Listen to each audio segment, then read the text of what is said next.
Hello everyone! For those of you who don't know, I am taking a design course, which is basically the fundamentals of graphic design and stuff like that. So I'm learning to use Photoshop properly and learning how to use Illustrator and all that kind of jazz.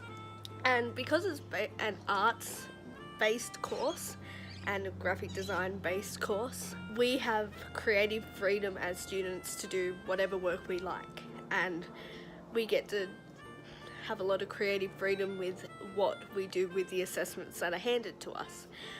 I asked you all on Instagram if you guys would like me to make a video about how the Beatles influence what I do with assessments and how they influence me with the work that I produce for assessments and assignments and all that jazz. So that's what this video is going to be about.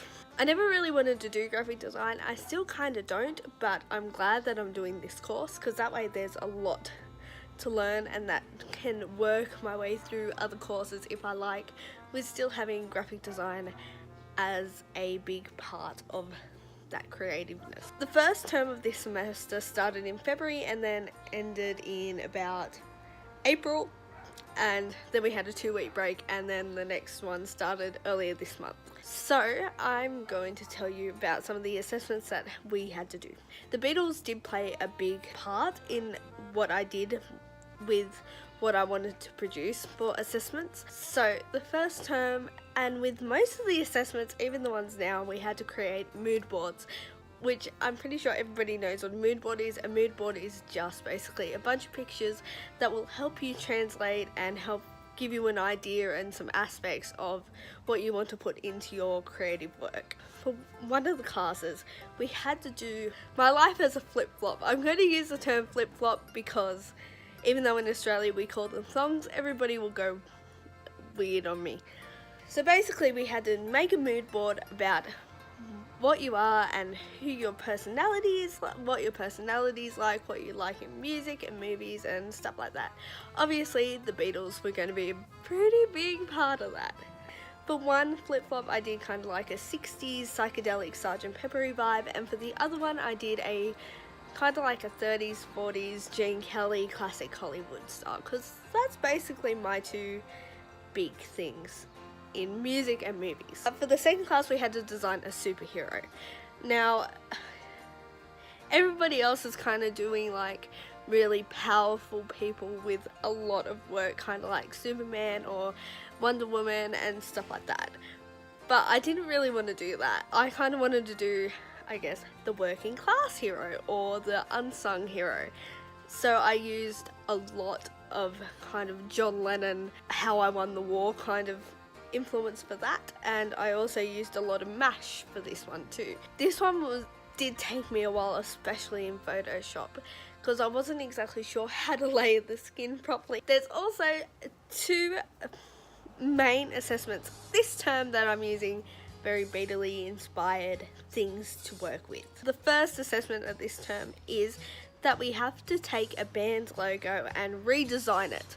So just say like someone like ELO told me as a graphic designer to redesign their band logo so they can use it on new merch and stuff like that. That's basically what we had to do.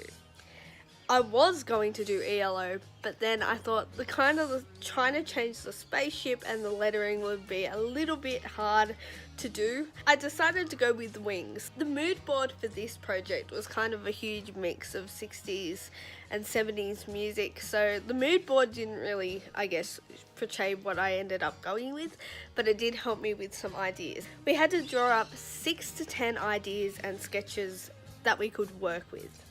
Then we pick our main 3 and then work with them. And then whichever one the teacher likes the best, that's the one we probably go over in Photoshop and Illustrator, and we put it onto like a mock t-shirt.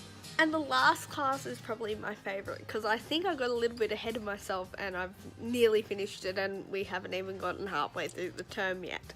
We had to pick a notable person and then use words instead of colours. So if we said Twiggy, the actual drawing would be made up of the words Twiggy or something she said or something like that. With that, I had the idea for this picture.